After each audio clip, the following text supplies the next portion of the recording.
In Arizona Business Today, where we share stories of entrepreneurial success, challenges, and community engagement.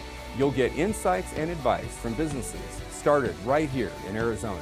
Today we're speaking with local family business owners Bob Hubbard from Hubbard Family Swim School, and later in the show, Jack Snyder and Mark Lerner from Certified Benz Beemer. Arizona Business Today, a National Bank of Arizona production. But also that's his blood. You know Yeah. I know exactly where Yeah, it's close. Yeah. It's not too far from Tori. Yeah, I think there's an escrow office. I'm joined today by Jack Snyder and Mark Lerner from Certified Benz Beemer. Jack, Mark, welcome. Thanks for joining us today. So you guys have been friends for a little while, since you were, what, 19? Well, it's been 30 plus years. Well, I think we're a little older than that, but it's been since the late '80s. Yes. So how did you guys decide to start a car business? Well, I've been in the car business for all my life, and Mark was an attorney, and he did my work for the car business. And one day I decided to sell my original company, and Mark handled the sale. And later we were traveling together, and he goes, "If you ever get the itch to get back into the business, give me a call." And a few years later, I got the itch, and I gave him a call. It's a second career. I basically wound down my law practice and really enjoy helping to run the business. Well, it's a family business, and you guys have been friends for a long time. Right. And I think you all have children involved in We the do. business. Yes. And one of the key principles in family businesses in particular, is how do we transfer skill sets? What are some of the key principles that the audience might benefit from? Well, I think what we try to do is, we don't treat our family as special or above the other employees. They actually have to earn it as much, if not more. You can't have an environment where other employees are disgruntled because they think someone who's family related gets treated better or gets a day off. So we do our best to make things appear as fair as possible to everyone. So you're kind of trademarked as the most trusted auto dealer in Arizona. How do you make that true every day? Basically what we did was we decided that we wanted to do it right. We wanted to make everybody happy. And the old car business has that stigma, and we wanted to get away from that and just treat everybody happy. Nobody leaves the dealership unless they're 100% happy with us. So We did a search to see, which dealerships in Arizona have the largest number of reviews, and we have not located anyone that has more reviews than us. And so I think, based upon that response from customers and the positive level of the response, we feel that we're the most trusted dealer, certainly in the pre-owned industry, and we work hard to stay that way. I think you guys have been in California, historically. right. And so you picked Arizona. Why Arizona? What attracted you to this state specifically to start a very successful business? Well, I was looking for a change, and a friend of mine came out here to open a new dealership and asked me to tag along and help him get it off the ground. I fell in love with the area. Definitely, Arizona is a lot easier than California. It's very highly regulated, and we just felt like it was easier. I still feel like it's easier to do business here. There's no comparison. Arizona, in many ways, and especially in the automotive industry, is far more friendly than California. And I think California is paying the price because it's daily news that companies are leaving the state. And Arizona's been welcoming of many businesses from California, and because they have a much friendlier environment.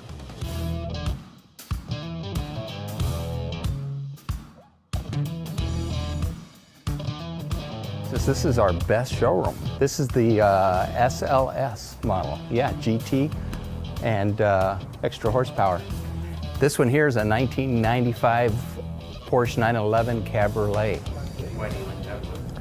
Oh, I don't know. I just like old Porsches. Over here, we got a 72 Ferrari Testarossa. This became popular in this TV series, what was it called? With the guy, Miami Vice. That's right. But it's not something that we really go out and look for. It's just they kind of find us with the type of inventory that we carry. Here's some of our reviews that our customers have put in about us. We're very proud of it. Customers are very kind to us. And this is Amanda. She's my daughter. She's the business manager. At Certified Benz Beemer, we're a family business. I have my daughter in the business office, my wife doing titles, my nephew selling cars, my son in the parts department. I didn't start off the business as being a family-owned business. It's just my kids took a knack to the business and wanted to join, and it eventually evolved. I've always worked for my dad. Working with my family has its ups and downs. Should I say that? Yeah, is that a bad absolutely. thing to say? I come here and I'm an employee.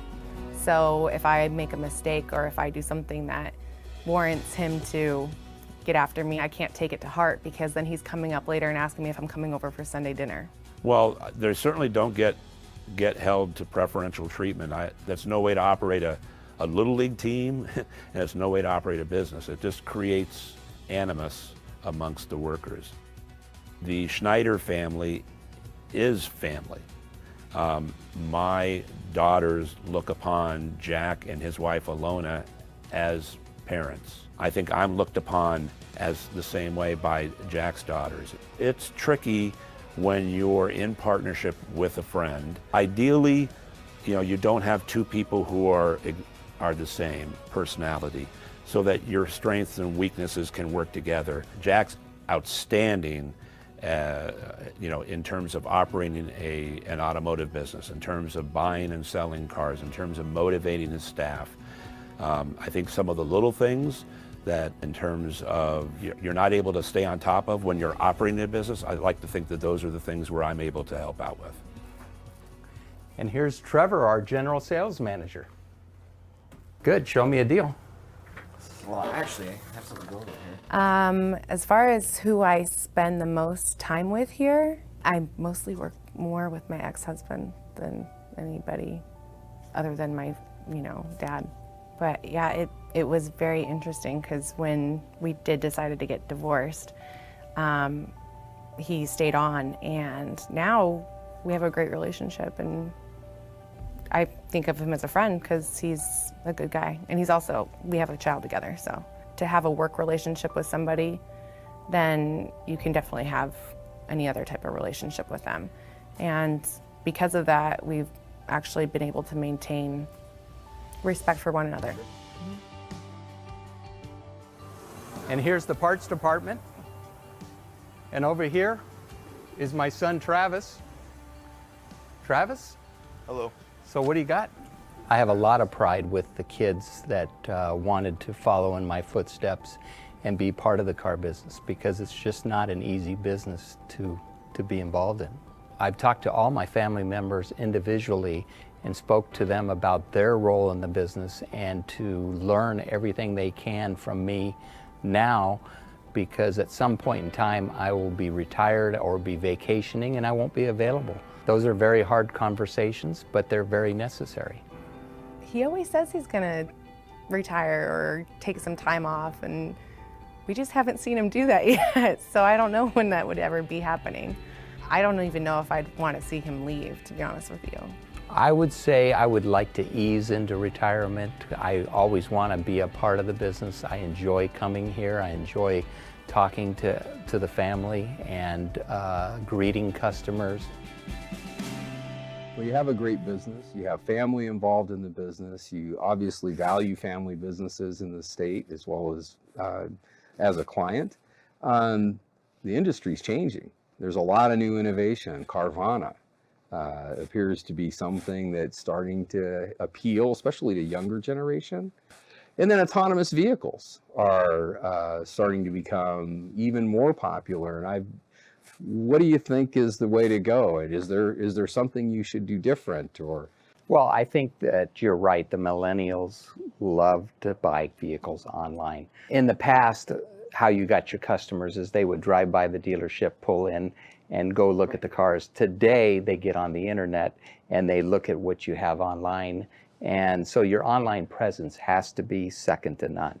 But most people from the surveys that I've seen want to come and still see the vehicle and have that experience of taking delivery at the dealership.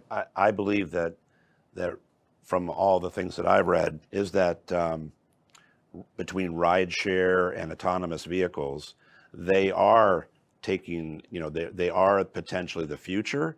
The question in my mind isn't if, the question is when. Yeah. And I think it's still, even though millennials today may be moving towards that, I think we're still a long ways away before people, for example, give up their cars or give up driving, the joy of driving. So I don't think it's something that's going to happen overnight, but it could still be something that could happen during our lifetime. Yeah. Yeah, I think you're right. I have not an autonomous vehicle, but an electric vehicle, and you sell electric vehicles. How much demand are you getting for that relative to internal combustion engine vehicles? We're starting to see a big pickup as gas prices go up. The electric vehicles are getting a lot more popular. In fact, we just recently installed 2 additional charging stations at the dealership, and because of the fact that we're handling so many electric vehicles. Oh, I think that's great insight. What lessons have been the most difficult for you to learn since you started the business? If I could say there's one thing that I wish we would have done is spend a little bit more on training, and just so everybody is on the same page and replicating our beliefs in taking care of the customer. You're going to, is transferring the business to your family members an important idea or an important value, or is it something you want to do? Or yes, our plan is to transfer it to our kids. We did recently go to a presentation that was put on by National Bank of Arizona. It was very informative, and it certainly planted a lot of seeds for both of us to think about. We kind of pride ourselves on bringing to the market what we consider to be some of the most experienced bankers that are able to provide unique financial solutions to our customers. Are you finding that to be true? They make our lives easier. They have solutions that work for us. They understand us, and I'm real happy. I also wanted to just say that John has been an outstanding representative of the bank, has been very helpful. We've had a number of large transactions that we've had to deal with in the last couple of years, and he has been very helpful, highly responsive. Oh, that's great. So Jack and Mark, thanks again so much for joining us at Arizona Business Today. We really appreciate everything you've done for us at National Bank of Arizona. And I sure look forward to seeing you all again at the 16th hole. And hopefully we'll have another good time. We will. Wonderful. We will. Wonderful. Thank you. Thank you. Thank you. Good job. Oh yeah? No, yeah. Yeah, you guys did great. It's a little. Yeah, well, it's fun, isn't it? Yeah. Talk about your business and family. Right.